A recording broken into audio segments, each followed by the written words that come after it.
tenemos a tres expositores de lujo. Nos van a acompañar el señor Alejandro del Mármol, que se especializa en inclusión laboral de personas con discapacidad, el doctor Tomás Izquierdo Ruz, docente e investigador de la Universidad de Murcia, España, que trabaja en el área de reinserción laboral de colectivos desfavorecidos, y el licenciado Marcelo Rosé, que se especializa en el deporte, y nos va a contar qué pasa el día después del retiro de los deportistas profesionales. Bueno, voy a empezar presentándoles al señor, que es psicólogo social, director ejecutivo de la Fundación Oportunidades desde el año 2000 al 2007. Fundación Oportunidad es una organización que desarrolla actividades en torno a la inclusión laboral de jóvenes con altos niveles de marginalidad en escuelas secundarias del Gran Buenos Aires. Desde el año 1995 es responsable del Servicio de Integración Laboral de Fundación PAR y docente de capacitaciones de búsqueda de empleo y plan de negocios para emprendedores en más de 24 ciudades de todo el país. Actualmente se desempeña como director de programas de Fundación PAR. Participó en la elaboración de artículos y el libro La discapacidad en Argentina en el año 2005, Los derechos de las personas con discapacidad 2008 y Escuelas inclusivas, un campo para construir entre todos 2010.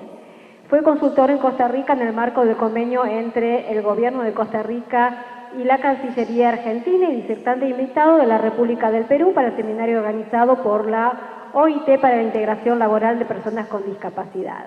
Y actualmente es parte del equipo de investigación cualitativa sobre el impacto en la vida de las personas de las tecnologías de comunicación junto a otros 50 centros POTA de América Latina en el marco de programas dependientes de la OEA. Bueno, le damos la palabra al señor Alejandro del Mármol.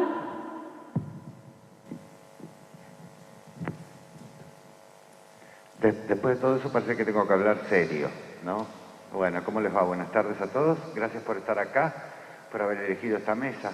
Nos pone contentos porque a lo que nosotros nos dedicamos nos parece que es importante sembrar una semillita en ustedes, que como mayoría son estudiantes, ¿sí? Yo vengo representando a una organización que se llama Fundación PAR, que nació en el año 1988, con la tarea de incluir laboralmente a personas con discapacidad motora o sensorial en el mercado competitivo del empleo. En lo que estoy diciendo hay varios recortes, ¿sí? Estoy diciendo que nos dedicamos solamente a un segmento de la problemática con discapacidad, que es personas con discapacidad motora o sensorial, y también hay un cierto recorte por el propio expertise de lo que hace la organización, que es promoverlas en el empleo competitivo. ¿Sí? Este recorte tiene que ver con que en el universo de lo que es la discapacidad hay muy diferentes necesidades, ¿sí?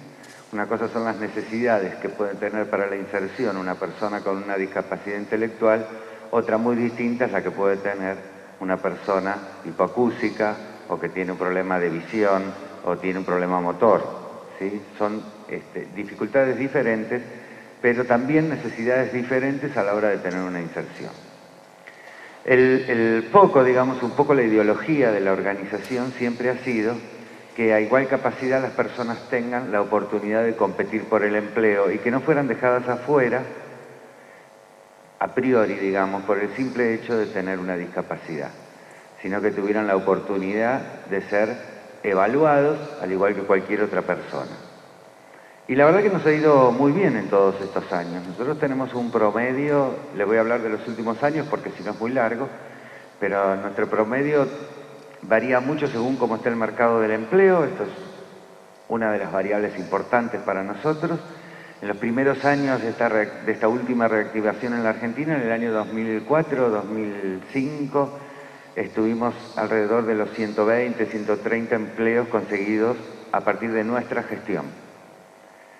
¿Por qué digo a partir de nuestra gestión? Porque nosotros acompañamos a las personas en ese proceso, con lo cual muchas personas consiguieron trabajo por sus propios medios, acompañados por algunos servicios de la organización. Y en los últimos años, con un mercado que está que tiene sus peculiaridades, estamos en alrededor de 60 puestos anuales. Esto tiene que ver con que nuestro gran dador de empleo, por lo general, es la PYME, porque tiene menores exigencias de evaluación, porque quizás tenga menos profesionalizado el tema de recursos humanos, porque es el sector que más creció, ¿sí? Y porque en las empresas grandes el nivel de exigencia es muy alto y nosotros tenemos una base de datos de alrededor de 900 personas que tienen perfiles medios para abajo, ¿sí? Para poder acceder al empleo, la dificultad que tenemos es que primero tenemos que haber podido acceder a la educación formal. Y esto no es lo que ocurre muchas veces en el caso de las personas con discapacidad, ¿sí? Con lo cual tenemos una base de datos con personas que de alguna manera tienen perfiles de baja competitividad. No solamente porque le faltó formación, sino también porque tienen poca experiencia laboral, si es que la han tenido. Porque las políticas en general que se dieron en la Argentina, y yo que la verdad que les diría que casi en 3/4 partes del mundo, sino un poco más, han sido políticas asistenciales siempre, pero asistenciales para la supervivencia del sujeto, no para el desarrollo de ese sujeto, ¿sí? No es poco que nos podemos garantizar que una persona con discapacidad tenga los servicios que tiene que tener en relación a la salud, a la rehabilitación, a la alimentación, etc. La verdad es que en la Argentina ese aspecto es un aspecto que está bastante resuelto y no es de hoy, digamos, ¿no? Es algo que viene ocurriendo a lo largo del tiempo. Hay un montón de leyes que son realmente de muy buena calidad. Muchas de ellas se cumplen, muchas no, ¿sí? Pero la verdad es que debemos decir que hay un cierto nivel de protección sobre esa población. Con esto cierro así como un marco general. Me gustaría hablarles un poco de lo que ocurre con las personas con discapacidad. Me parece que es donde más puedo aportar, pensando, digamos, en cuál fue la convocatoria de este encuentro. A nosotros nos llaman alrededor, no sé, de 80 personas mensualmente con un discurso de, yo estoy buscando trabajo, a mí me dijeron que ustedes dan trabajo, quiero ver si me puedo anotar para que me den trabajo, ¿sí? Y lo que nosotros le contestamos es, nosotros decimos que le volvemos a tirar la pelota a su cancha y le decimos que nosotros los podemos acompañar en el proceso de buscar empleo, porque buscar empleo es un proceso, y es un proceso bastante tedioso, bastante complejo, donde se nos juega mucho la cuestión emocional. Entonces, que podemos acompañarlos en ese proceso. La verdad es que de 80 personas más o menos acceden a venir a una capacitación que se inscriben más o menos la mitad, 40.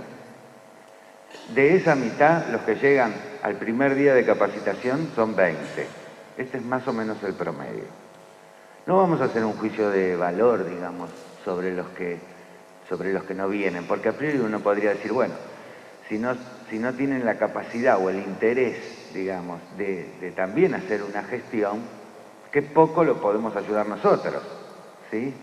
La verdad es que esto depende de muchas cuestiones, son procesos de las personas, ¿sí? Y quizás no era su momento, sencillamente, ¿sí? ¿Qué hacemos con estas personas que sí ingresan?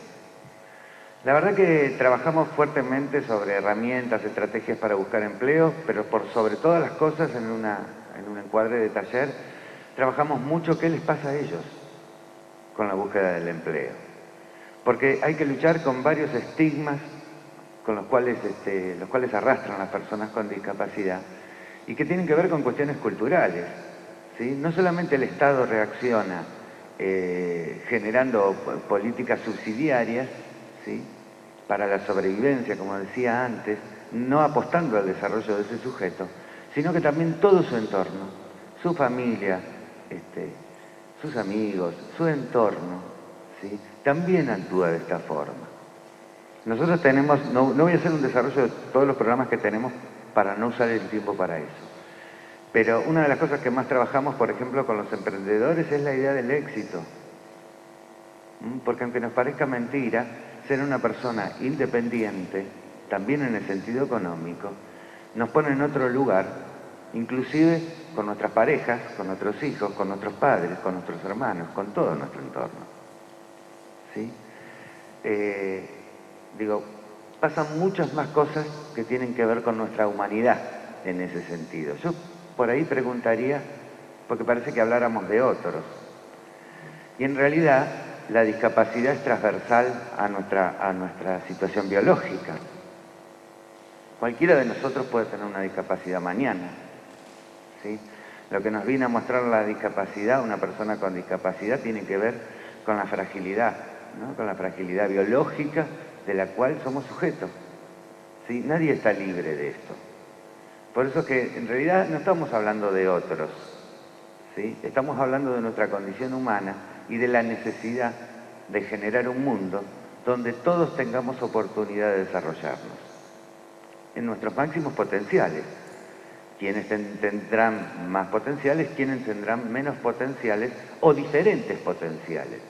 Pero la verdad es que la construcción del trabajo, de lo que significa nuestra cultura el trabajo es una construcción personal de la cual tenemos que tener la oportunidad de desarrollarla, que es lo que no ocurre con las personas con discapacidad. Tienen pocas oportunidades de desarrollo, ¿sí?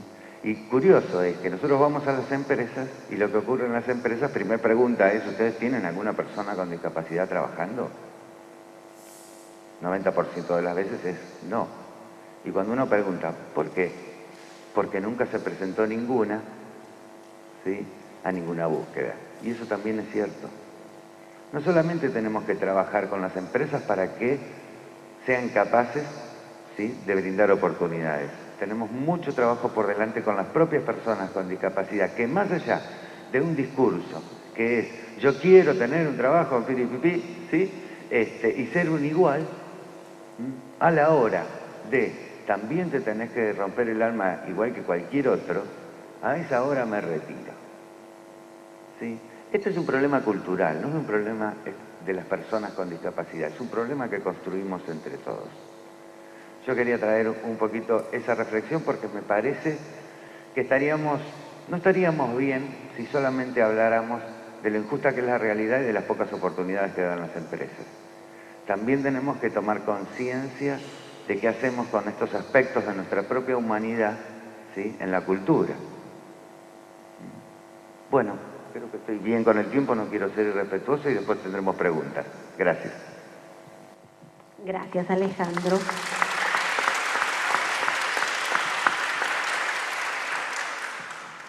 Bueno, me toca tener el honor de presentar al doctor Tomás Izquierdo, que ya es un amigo de la casa, nos visitó en varias oportunidades.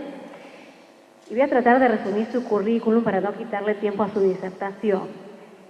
El doctor Izquierdo es doctor por la Universidad de Granada en el Departamento de Psicología Evolutiva. Actualmente es profesor doctor e investigador del Departamento de Métodos de Investigación de la Universidad de Murcia. Es miembro del Grupo de Investigación Desarrollo Humano del Departamento de Psicología Evolutiva de la Universidad de Granada y del Grupo Evaluación Institucional, Acreditación, Competencias, Enseñanza, Aprendizaje en el EES del Departamento de Métodos de Investigación de la Universidad de Murcia. Forma parte de diversos comités científicos de congresos y del Comité de Evaluación de la revista de investigación educativa RIE y de la Universidad de Murcia en España, de la revista Aristeo de la Universidad de Buenos Aires. Su tesis doctoral obtuvo la calificación sobresaliente bajo el título Actitudes hacia el trabajo de los desempleados mayores de 45 años. Recientemente esta tesis ha obtenido el primer premio de investigación del Consejo Económico y Social y ha sido director del curso Intervención Psicopedagógica en el Desempleo de Colectivos con Mayores Dificultades, organizado por la Universidad Internacional de Andalucía en el año 2009. Es autor y coautor de diversas publicaciones sobre psicología social del desempleo. Sus líneas de investigación guardan relación con el estudio de las repercusiones psicosociales del desempleo en grupos desfavorecidos y sus abordajes desde la psicología social. Su último libro se denomina Nuevos retos del mercado laboral, una perspectiva desde la orientación profesional, y ha sido publicado en el año 2010. Bueno, le damos la palabra al doctor Izquierdo.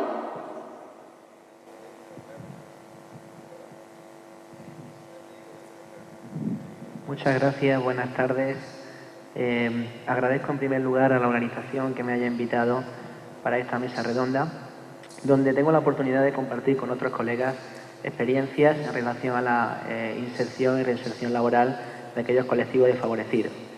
En mi caso, me gustaría comentarles unas experiencias que estamos llevando a cabo con personas con dificultad, con aquellos colectivos desfavorecidos, uno de ellos de personas con discapacidad, y que creo que bueno, esta experiencia, más allá de la cuestión económica, pues nos pueden ser bastante útiles para intentar trabajar aquellas cuestiones de índole psicosocial que son muy importantes para intentar, en algunos casos, recuperar lo que es el apoyo emocional, el apoyo motivacional, que es muy necesario en el caso de personas que pertenecen a estos colectivos.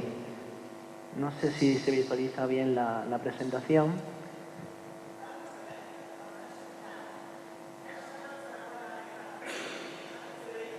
Bueno, no importa. En primer lugar, había dividido la exposición, esta breve exposición, porque bueno, no quiero tampoco restar tiempo a mi colega, en tres partes. La primera parte, para intentar apoyar un poco teóricamente la justificación de los programas de inserción laboral, que era aquella dimensión que quiero destacar en esta disertación, es analizar aquellas consecuencias psicosociales que genera el desempleo. Todos sabemos que el fenómeno del desempleo casi siempre se ha estudiado en periodos de crisis económica con un déficit estructural de puestos de trabajo. En aquellos periodos de crisis económica es más frecuente pues, encontrar un mayor número de personas desempleadas. Pero también es cierto que hay una serie de cuestiones psicosociales que también son necesarias destacar, porque una persona que esté en desempleo pues es una persona que obviamente tiene una pérdida de autoestima, una pérdida de confianza en sí mismo, incluso llegando a situaciones extremas como marginación, depresión y demás. Entonces, el objetivo de estos programas de inserción laboral era un poco intentar paliar esas cuestiones de índole psicosocial. Más allá de las cuestiones económicas, nosotros queremos trabajar que la persona recupere la confianza en sí mismo, recupere esa autoestima y recupere pues, todas aquellas acciones que puedan pues, favorecer tanto la inserción como la reinserción. El objeto de los programas de inserción laboral en España es una iniciativa que viene desde la Unión Europea, donde a través de unas directrices, luego esas directrices europeas se concretan en realidades nacionales, lo que se denominan los planes nacionales para el empleo, y concretamente en el caso de España, como ocurre con otros países europeos, pues esos programas de inserción laboral dan especial prioridad a los colectivos desfavorecidos. ¿Qué colectivos son los que actualmente se están beneficiando de esos programas? Pues hablo de personas con discapacidad, hablo de personas de más de 45 años, personas que son víctimas de violencia de género o violencia doméstica, emigrantes retornados, jóvenes sin cualificación, mujeres sin cualificación, en fin, toda una amplia gama de colectivos que tienen dificultades bastante serias para poder lograr tanto la inserción como la reinserción laboral. Dentro de esos programas, obviamente, hay 4 elementos que son prioritarios. Y esos elementos se refieren sobre todo a la planificación, a la motivación, a las habilidades y a la información. Es importante que cualquier persona, independientemente del colectivo al que pertenezca, pues tenga todas aquellas herramientas, todas aquellas habilidades que puedan favorecer esa inserción. Herramientas como, por ejemplo, la posibilidad de construir un currículum vitae, la posibilidad de realizar con garantía de éxito una entrevista de selección, la posibilidad de recurrir a todas aquellas fuentes donde pueda encontrar trabajo y, lo que es más importante, que tenga una actitud que favorezca la motivación y la autorresponsabilización en la búsqueda de empleo. De nada sirve que una persona pues sepa realizar un currículum, conozca todas las fuentes donde pueda llevar ese currículum, incluso donde poder presentarse personalmente, si no existe esa actitud que favorezca la motivación. encontramos que un alto porcentaje de personas de estos colectivos tienen una baja motivación para la búsqueda de empleo. Entonces, una de las cuestiones principales de estos programas de inserción laboral es trabajar el elemento motivacional. Por tanto, centramos mucho la intervención en esta dimensión, la dimensión actitudinal o motivacional. ¿Cuál es nuestro rol como psicólogos? Pues justamente trabajar estas cuestiones. Hay personas que teniendo una buena motivación quizás debemos hacer cierto énfasis en la cuestión de la información o la cuestión de la planificación, que también es necesaria. Pero encontramos un volumen bastante grande de personas pues, que tienen una baja actitud y en consecuencia pues, conviene trabajar con más énfasis esta dimensión. En consecuencia, pues estas son un poco las 4 cuestiones que formarían parte de los programas de inserción laboral y que obviamente pues nosotros como psicólogos ahí tenemos un campo de actuación profesional. Este campo de actuación vendría a ser lo que se denomina orientación profesional y la modalidad con la que estamos trabajando principalmente dentro de los programas de inserción laboral es lo que se denomina tutoría individualizada. ¿Por qué se denomina así? Porque en el momento que una persona entre en los programas de inserción laboral se le asignaría un técnico, un tutor, que suele ser una persona titulada en psicología y desde el principio el demandante de empleo siempre va a tener a ese tutor, a ese técnico, a ese psicólogo, apoyándole, facilitándole, orientándole, acompañándole. Nunca va a ser un insertor, porque la idea no es que los psicólogos o orientadores insertemos a esas personas, sino que le acompañemos en ese proceso de inserción. El tiempo promedio de la tutoría individualizada pues viene a ser más o menos de unos 6 meses, aunque se puede alargar o incluso se puede acortar. Puede finalizar en el momento que la persona encuentre trabajo o incluso pues también puede finalizar si ya creemos que la persona es autónoma en la búsqueda de empleo. Por tanto, esas serían las 2 cuestiones pues, que obviamente harían que el proceso sea más o menos largo. Y esa tutoría individualizada, pues obviamente se puede hacer a través de lo que son las acciones individuales y también se puede acompañar de acciones grupales. Acciones individuales donde se pueden trabajar todas aquellas cuestiones que comenté anteriormente, ¿no? Información, planificación, habilidades y motivación. Pero también hay otra serie de acciones grupales que muchas veces son bastante aceptadas por los usuarios, donde se puede trabajar, pues, por ejemplo, el tema del autoempleo. Encontramos muchas personas que quieren ser emprendedoras, entonces ahí trabajaríamos el tema del autoempleo. Incluso podríamos trabajar también la motivación de forma grupal, otra de las acciones. O incluso la búsqueda de empleo también de manera grupal. Por tanto, tendríamos que diferenciar entre acciones individuales, lo que se denomina tutoría individualizada, y otra serie de acciones que, estando también dentro de esa tutoría individualizada, se realizarían de forma grupal, ¿no? Siempre con demandantes de empleo y en las mismas circunstancias, o incluso a veces también muy conveniente que sean dentro del mismo colectivo. Porque esas acciones grupales, obviamente, pues fomentan la empatía, fomentan las relaciones interpersonales y muchas veces pues son bastante aceptadas por los usuarios. En definitiva, y por el tiempo que tenemos, no quiero restarle a los compañeros, quería pues un poco poder presentar esta iniciativa que se está llevando a cabo en España, incluso que hemos podido implementarla en otros países de América Latina y que está teniendo unos altos índices de inserción laboral, más allá de las cuestiones económicas, porque en algunos casos estas personas perciben unos salarios, pero en otros casos no. Entonces nosotros nos centramos más en la parte de dimensión psicosocial.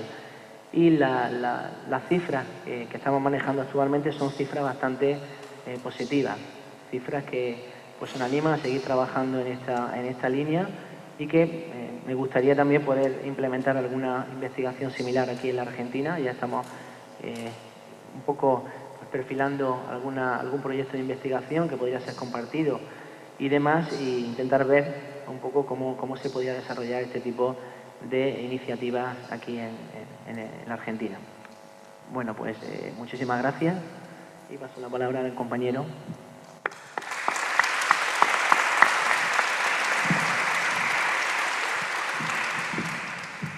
Bueno, Me queda presentarles al licenciado Marcelo Roffé, que es licenciado en Psicología y máster en Psicología del Deporte y de la Actividad Física de la Universidad Complutense de Madrid. Es responsable desde el año 1990 al 2000 de las divisiones juveniles del Club Ferrocarril Oeste y desde el año 2000 hasta el 2006 del área de Psicología del Deporte de las selecciones juveniles argentinas de fútbol, AFA, Sub-15, Sub-17 y Sub-20. Asesor externo del Cuerpo Técnico de la Selección Mayor de Fútbol Alemania 2006, profesor de la Universidad de Buenos Aires en actividades de posgrado, de grado, y donde actualmente está cursando el doctorado. Profesor en el Centro Nacional de Alto Rendimiento en el CENAR. También es director de la consultora Alto Rendimiento, que brinda capacitaciones en empresas, y asesor y consultor de empresas llevando los modelos de alto rendimiento deportivo al alto rendimiento empresarial con nuevos estilos de coaching y management.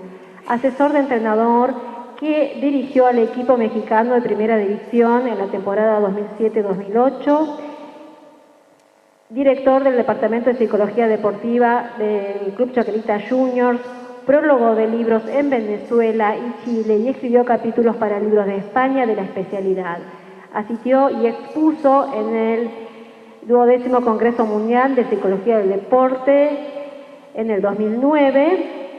En el 2010 publicó su 6º libro, Evaluación Psicodeportológica, 30 test psicométricos y proyectivos, el primero escrito sobre evaluación en el ámbito deportivo, y compiló junto al doctor José Sosami, Fútbol y Violencia, Miradas y Propuestas, obra interdisciplinaria que incluye 20 autores como Saba, Perrota, Berger, Subeldía, Secheri, entre otros. Bueno, le damos la palabra al licenciado Marcelo Roffé. Bueno, ¿qué tal? Buenas tardes a todos. En primer lugar, es un orgullo estar acá, en este lugar tan elegante. Agradecerle a los organizadores del Congreso la invitación y a mi amiga Sandra Sam por la posibilidad de estar acá y compartir esta mesa con estos prestigiosos colegas. Bueno, uno es dependiente de la tecnología, pero también está preparado para las adversidades, así que como no anda el PowerPoint y tampoco se ven los videos, vamos a hablar, voy a hablar. Bueno, dale, anda pasando, igual voy hablando, dale. Sí. Bueno, a ver, yo no voy a hablar de psicología laboral porque de eso saben ustedes mucho más que yo. Voy a plantear desde la dimensión emocional el tema del retiro y voy a contarles un poco cuáles son los efectos del retiro en la mayoría de los deportistas. Escuchaba al colega español y justamente acá no existe verdaderamente un programa de reinserción laboral a ex deportistas.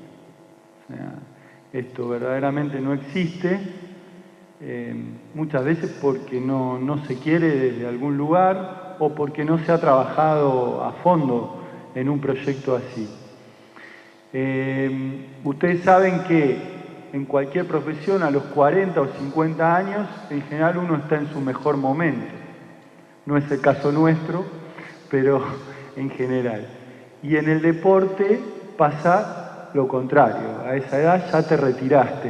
En el automovilismo por ahí hay deportistas que todavía siguen corriendo o todavía hay golfistas, pero en general un nadador a los 30 años ya se retiró, un tenista también, un futbolista si es arquero o número 9 por ahí dura, entre comillas, hasta los 37, 38, pero no es lo normal. Y todo esto sin pensar que una lesión te puede, digamos, boicotear o sabotear la carrera, como le pasó a Luis Subeldía, que yo tenía ahí un video de él. Luis Subeldía fue el entrenador más joven del fútbol argentino, dirigió a los 27 años el Club Lanús, y él tuvo que retirarse por una osteocondritis en la rodilla después de 4 operaciones, a los 22 años. Y pudo transformar eso en otra cosa, ser periodista deportivo y después ser entrenador, y según declaraciones de él, reenamorarse, digamos, de otra profesión y poder canalizar por ese lado también todo un potencial que él tenía, ¿no? El video que yo traía mostraba, él contaba una anécdota de que al otro día que él queda fuera de la selección sub-20, 15 días antes, ¿no?, del Mundial 2001, lee en el diario que el Inter de Milán lo quería comprar en 5 millones de euros.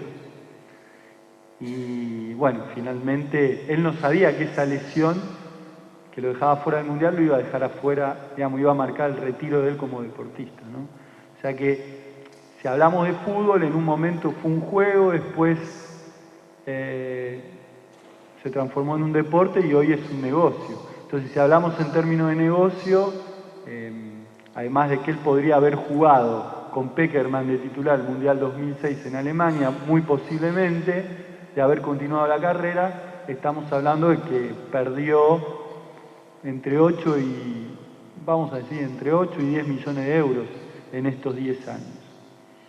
Entonces no es un dato menor, ¿no? Igualmente son pocos los deportistas que llegan a ese nivel de élite. De 100 chicos que se inician en el fútbol en divisiones juveniles de AFA a los 13 años, solamente uno llega a vivir del fútbol. Entonces estamos hablando del 1%.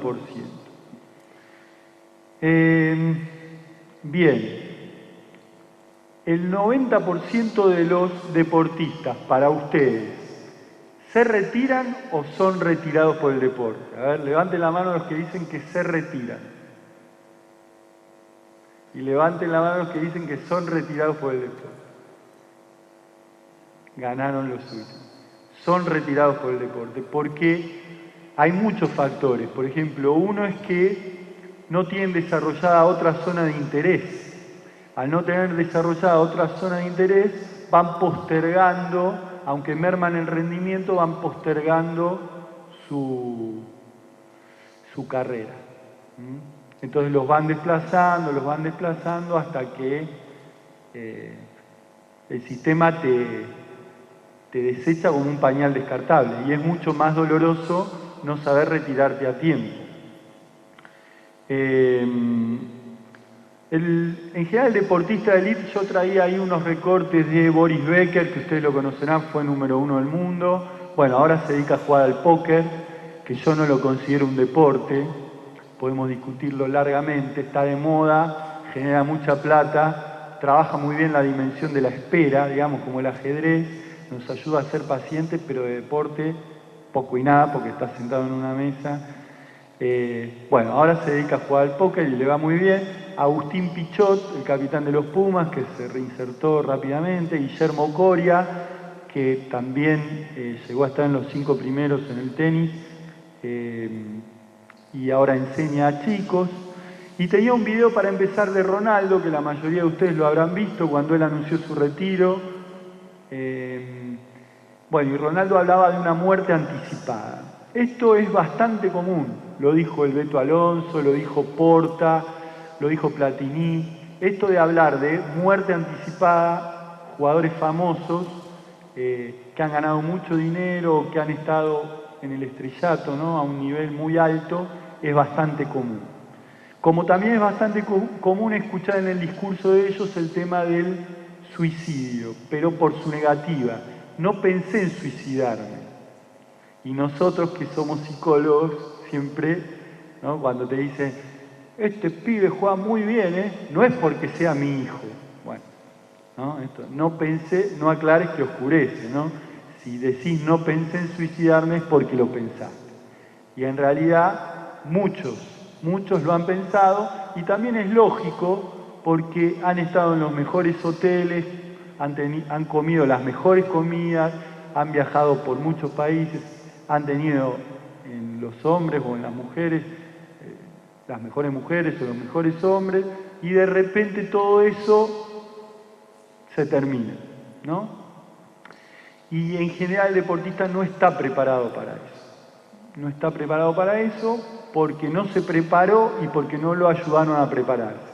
La edad ideal para prepararse es de los 13 a los 19 años, en la formación, en la etapa juvenil, donde hay que privilegiar el valor del estudio y donde hay que ayudarlo a que desarrolle otra zona de interés. Me pasó hace poco con un deportista en el consultorio que venía a consultar porque estaba muy ansioso, era un 9 goleador y no la estaba invocando, y eso que tenía ya cerca de 100 goles y 30 años. Y bueno, finalmente yo me doy cuenta que había que empezar a hablar de otra cosa, que era qué iba a hacer cuando se retirara. Bueno, empezamos a ver que a él le gustaba mucho el tema de la gastronomía, que cocinaba muy bien, empezó a averiguar para poner un local. En la medida que descubrió otra cosa que le encantaba, otra pasión, bajó la ansiedad de una manera que empezó a hacer goles. Pero no como una cosa mágica. Esto nos pasa a todos. Cuando más ansiosos estamos por algo, porque él quería demostrar que todavía servía, entonces tenía que hacer goles para ganar plata en la última etapa de su carrera, menos goles hacía. Cuando empezó a bajar la ansiedad y a poner la cabeza en otra cosa, empezó a rendir más.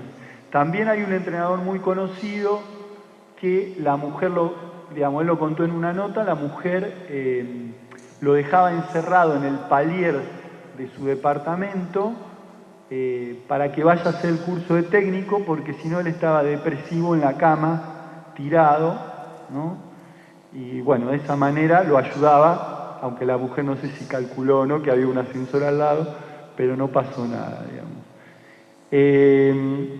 Bien, dos cositas más. Lo que pasa con la mayoría de los deportistas es que no sienten que es un trabajo. Y este es un problema, digamos, porque si vos no sentís que es un trabajo, se supone que vas a empezar a trabajar cuando termines de hacer lo que estás haciendo. Con lo cual esto genera, digamos, si vos sos un deportista reconocido, cuando vas a la panadería te dan los minioncitos calentitos, no te cobran, te sacás foto con todos, firmás autógrafos y te inflan el ego. Cuando te retiras, como dijo Clerc, el ego se queda sin alimento. Y entonces de repente tenés que hacer la fila para comprar los pancitos como nosotros, te dan los pancitos quemados, te tragan en el vuelto. Y el aterrizaje a la realidad es bastante duro, ¿no? Y eso hace que en muchos casos, como decía acá el colega de España, haya casos de depresión y de adicciones. Se ven muchos casos de adicción. Si bien el jugador cada vez tiene mejor formación o mejor asesoramiento del entorno, ya no se compra primero el auto y después el departamento. Hay casos, pero cada vez menos. La formación es un poco mejor que antes, pero no la suficiente, ¿no? Y entonces en muchos casos esta depresión deriva en adicción al juego o en otro tipo de adicción. Y bueno, y ahí tenemos un gran problema. Cuando el deportista se retira, no se retira él solo, se retira la familia también. Hay una película que se llama Un domingo cualquiera, no sé si alguien la vio, donde el capitán, que es un referente del equipo, le dice a la mujer que se va a retirar, y la mujer, que era una especie de Mariana Nani, le da un cachetazo, como diciendo, ¿qué, voy a perder el estatus así de repente cuando a vos se te ocurra? Pero bueno, no son todas así, por suerte. Algunas mujeres ayudan a los deportistas. Y bueno, para terminar y dejar el espacio para preguntas, lo que hay que saber es que el deporte de alto rendimiento es una adicción física y psicológica, que hay que saber retirarse a tiempo y entrenarse para ese momento, que con estudios y oficios previos el cambio es mucho menos traumático, que ya es tarde para reprocharse que debió abrirse a escuchar consejos y que es necesaria una nueva ocupación para sentirse útil e incorporar nuevas actividades sociales, ¿no? Y que se puede utilizar la experiencia para brindar charlas, cursos o clínicas. Bueno, esto entre otras cosas, ¿no? Y después, muchas veces se necesita una ayuda psicológica para que ese duelo que hay que atravesar no se transforme en una melancolía. Así que bueno, dejo planteado el tema ahí. Muchas gracias.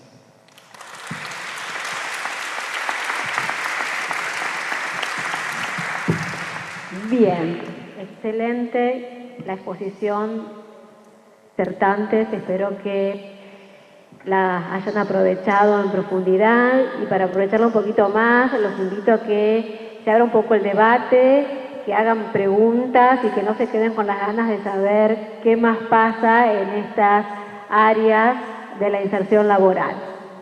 ¿Quién quiere empezar? ¿Preguntas por ahí? No se peleen, que hay lugar para todos.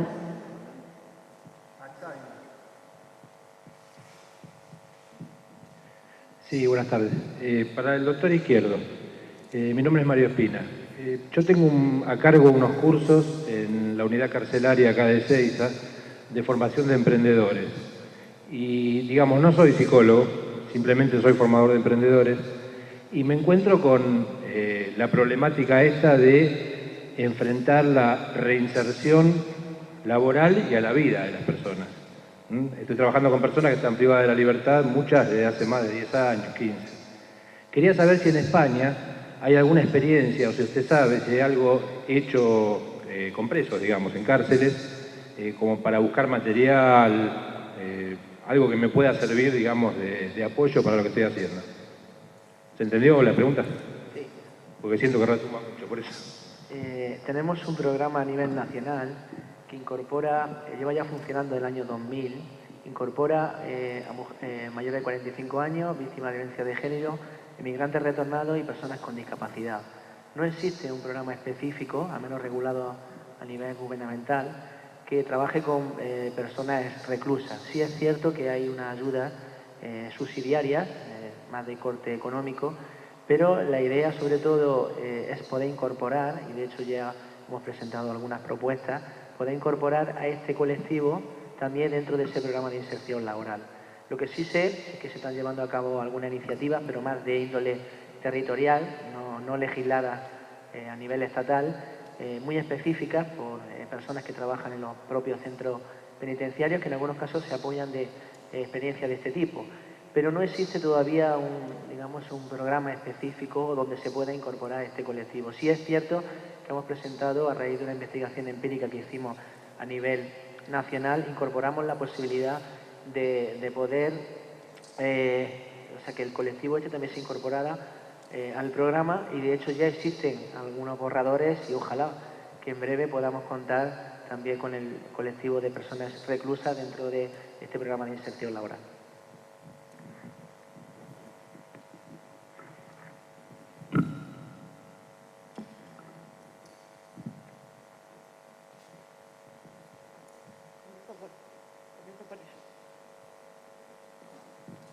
¿Qué tal? Buenas tardes. Yo quería hacer una consulta con el tema del deporte. Quería saber si hay programas ya establecidos en clubes desde la infancia. Hay padres que invierten en estos chicos como si fuesen la esperanza, el futuro de como que se van a salvar, como que están jugando en 7 días de la semana en distintos clubes y salen de torneos para entrar en otros. Si la actividad es integradora y trabajan en conjuntos con padres y con chicos. ¿Se entiende? Sí, sí. Mira, en divisiones juveniles de fútbol, que es el deporte rey, digamos, y el deporte cultural de los argentinos, la mayoría de los clubes tienen psicólogo ya incorporado, psicólogo especializado en deporte, incorporado en el staff, y la mayoría de los psicólogos del deporte ya, digamos, trabajamos con los padres. O sea, como un programa para padres, en 2 o 3 reuniones durante el año y en una forma de seguimiento para prevenir, digamos, tanto acciones violentas durante la competencia, como esto que vos decís, aunque es imposible, digamos, prevenirlo, porque nosotros tenemos escrito un libro con 2 colegas que se llama Mi hijo el campeón, las presiones de los padres y el entorno, y hablamos de 8 tipos de padres. El 10% son equilibrados, que acompañan a su hijo. El otro 90% son desequilibrados. Y ahí incluimos los exitistas, los sobreprotectores, los indiferentes, los que se creen entrenadores, los doble mensajes, bueno, etc. Y un poco la realidad de este país también, del tercer mundo, ayuda. O sea, Argentina hoy es el país del mundo que más futbolistas tiene jugando en el exterior. 1.730 futbolistas. Entonces,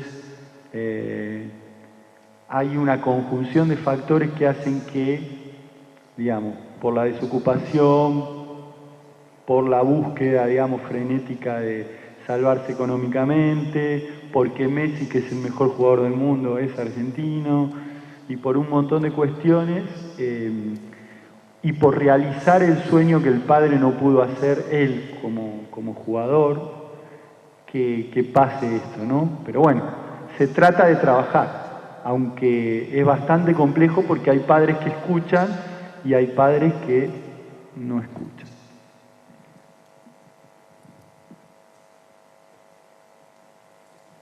Y bueno, yo tengo una pregunta y un pedido. El pedido es para el licenciado Roffé, a ver si lo podría atender a Funes Mori,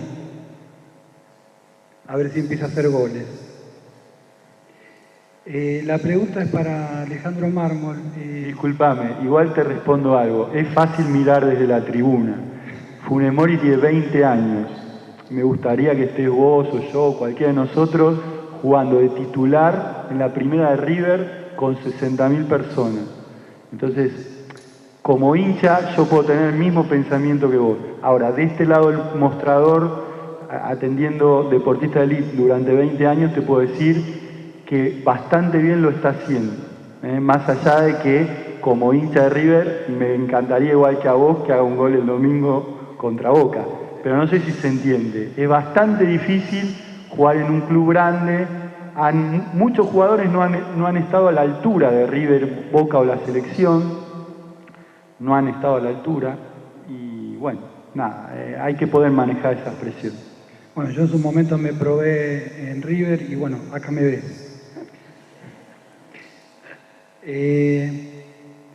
Yo pensaba en el peso que tiene lo biológico, digamos, referente a la problemática de discapacitados, pero esto también se traslada a, bueno, la cuestión de las adopciones, ¿no? Digamos, cuando ese hijo no tuvo un curso, digamos, de inicio biológico, cuando, bueno, hablamos de homosexualidad y, digamos, de un objeto sexual que está contrapuesto a lo que la biología tal vez mandaría. Digamos, yo en ese sentido soy un poco pesimista en cuanto a si desde un punto de vista social esto es reversible o bueno, cómo ustedes se sobreponen a semejante situación.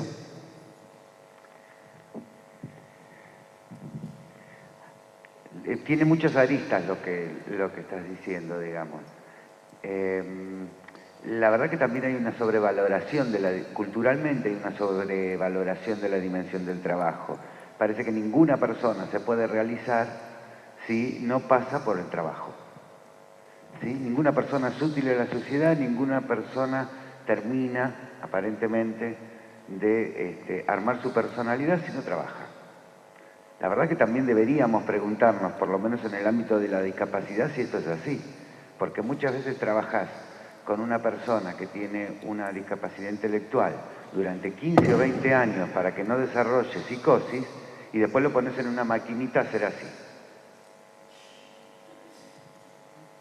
¿Sí? Ahí hay una sobredimensión de lo que es el trabajo en detrimento de ese sujeto que se trabajó muchos años para que mejorara su situación de salud, o no empeorara por lo menos, ¿sí? Por eso en la discapacidad, digamos, hay una diversidad de problemáticas muy grande, ¿sí? Y sí es cierto, si capto bien tu pregunta, sí es cierto que es bastante diferente trabajar el duelo de una persona que se discapacitó y que a lo mejor le llevó 2 o 3 años empezar a pensar en la búsqueda del empleo y en cómo me puedo insertar desde un lugar diferente, porque aquello que podía hacer hoy no lo puedo hacer, etcétera, es bastante diferente a cuando trabajas con una persona que padece una discapacidad desde el día que nació, porque esa persona va a ser parte de él eso, ¿sí? Con lo cual la mirada es bastante diferente, ¿sí? En ese sentido yo siempre, no tuvimos mucho tiempo para conversar, digamos, pero esta cuestión de lo biológico está interesante para pensarla. Yo trato de hablar de eso porque parece que habláramos de otros. Y la verdad que las personas con discapacidad no sueñan algo distinto a lo que sueñas vos, a lo que sueño yo. Sueñan lo mismo, son personas. Sueñan en poder desarrollarse, en poder tener una familia, en poder tener hijos, en poder tener su casita, en poder las mismas cosas que soñamos nosotros, no otras, ¿sí? Pero con muchas menos oportunidades. Y la verdad que esto se va poniendo complicado, digamos. Es difícil construir salud en una coyuntura donde lo cultural está atravesando y te juega en contra. ¿Contesté?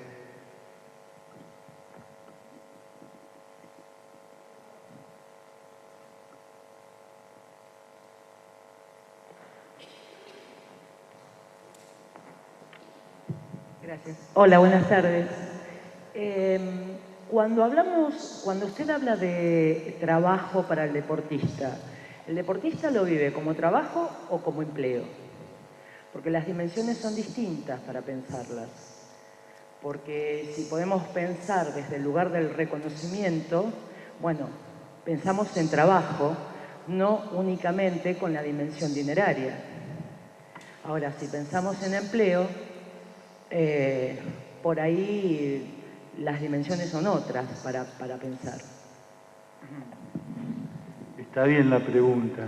No lo tengo muy pensado. Me parece que, ahora que me preguntás, a veces lo vive como un empleo, en algún caso, como que tiene que cumplir, ¿no? Como un municipal, y si lo echan al técnico lo echan. Total, él sigue, tiene su contrato. Y otros casos no lo viven ni como un empleo ni como un trabajo. Como un sueño, digamos, alcanzado, como algo, digamos, que persiguieron toda la vida y que, digamos, les gustaría que no se acabe nunca, pero no sé cómo decírtelo. No entraría dentro de ninguno de los dos exactamente.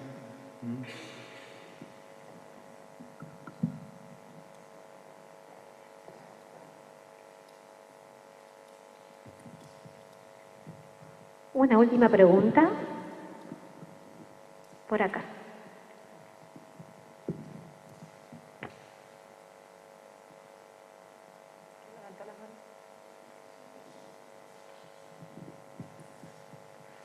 Buenas tardes.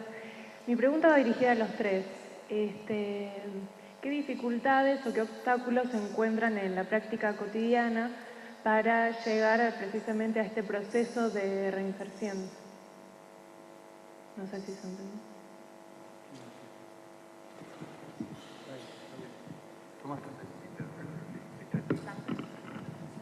Tengo 10 minutos, si quieren organizarse para comer.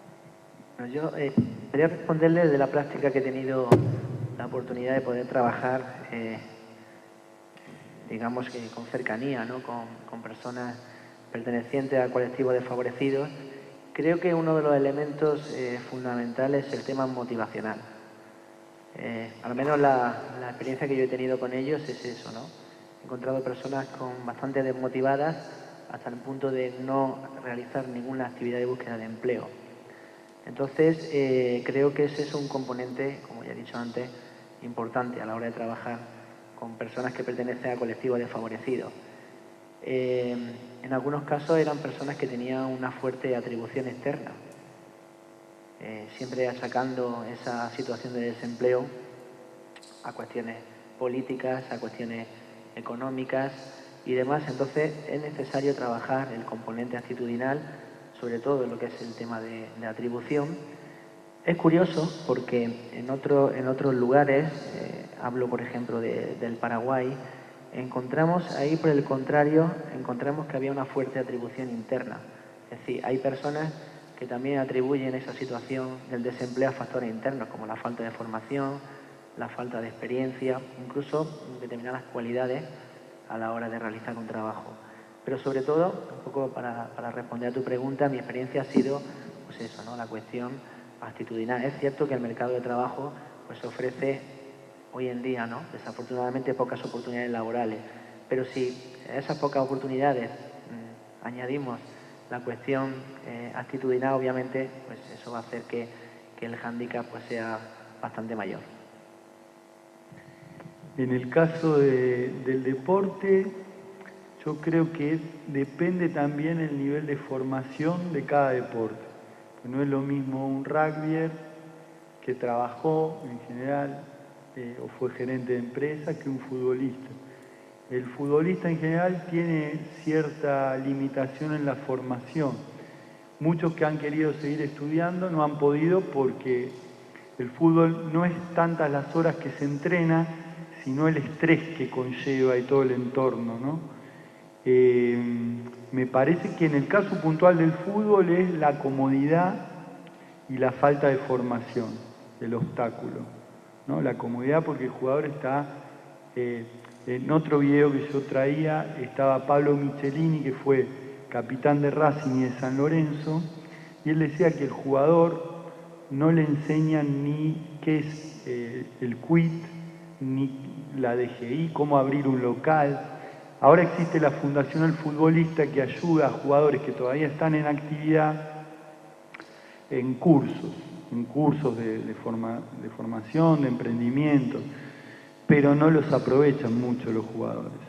Después tenés deportistas que ya viven de rentas, que por ahí ya ganan 40, 50 mil pesos por mes de departamentos que tienen, van comprando en pozo y así, pero vos decís, bueno, ya está, no laburan. Y no laburan, pero ¿y qué hacen? 40 años de su vida, 50 años. Porque también la mejor terapia es trabajar, ¿no? Yo conozco muchas personas de 80 años que están muy lúcidas porque todavía trabajan y muchas personas de 60 que no han trabajado más y se van deteriorando. Y después me viene a la cabeza el ejemplo de Maggie Margalot, una leona, que en el medio de que se estaba como retirando, ahí le apareció la posibilidad de ser periodista y empezó a trabajar con Fantino en la radio. Pero esto es lo que todos desearían y hay muy pocos lugares, digamos así, ¿no? Yo creo que también en algún punto comparto con el colega español que hay un tema motivacional, otro tema de valores y otro tema de falta de formación.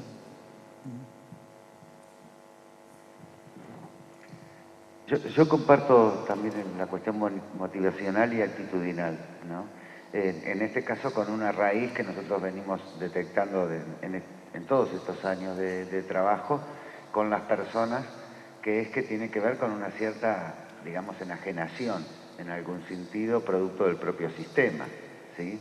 Si nos pasamos 15 años diciéndole a alguien, no te intereses por la realidad, porque no vale la pena, si total, más vale trabajar para tener una pensión, digo, después es difícil dar vuelta ese mensaje y decirle a ese sujeto que él es el protagonista de su vida, ¿sí?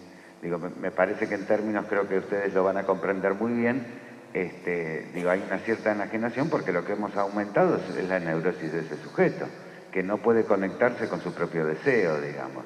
Aparece el deseo de ser independiente, aparece el deseo de sostener y construir muchas cosas en su realidad, pero no lo puede sostener, ¿sí? Entonces, ahí hay un trabajo que está muy relacionado. Si bien nosotros hablamos de empleo, hablamos de discapacidad, nos dedicamos a eso, bueno, en realidad estamos tratando de trabajar para aumentar la salud de esa persona, ¿sí? Tratando de que esa persona mire la realidad, ¿sí?, con otros elementos. Porque si yo estoy buscando empleo y no entiendo que busco empleo en un mercado, no entiendo cómo funciona el mundo, ¿sí? Y si hoy yo les pregunto a ustedes, ¿puedo tomarme un minutito y hacerles una pregunta? ¿Alguno de ustedes sabe cómo se establece el salario? tenemos un problema. Digo, o todos ustedes son capitalistas y no les importa mucho eso porque hay alguien que se ocupa de sus capitales, ya no lo hacen ustedes, o tenemos un problema. ¿Cómo puede ser que un trabajador no sepa cómo se establece su salario? Tenemos un problema. ¿Se entiende esto? Sí, no voy a explicar cómo se establece el salario, pero el salario es un valor de mercado donde en una paritaria el representante del trabajador, el representante de la empresa y un seguimiento del Estado va a establecer el valor del salario. Eso es la paritaria. ¿Sí? Y así se establece el salario, que es un valor de mercado. Digo, si soy trabajador y no entiendo cómo se va a establecer mi salario, tengo un problema de enajenación. No comprendo cómo funciona el mundo donde yo me quiero insertar. Por eso es que todo el tiempo trato de unir, digamos, un poco la problemática de la discapacidad y que no tengamos todo el tiempo la sensación de que estamos hablando de un otro que es un pobrecito. Es tan consecuencia de la realidad como somos nosotros mismos.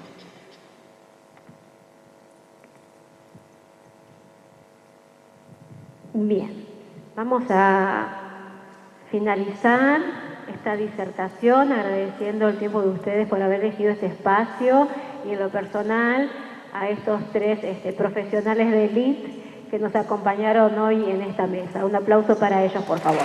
Gracias.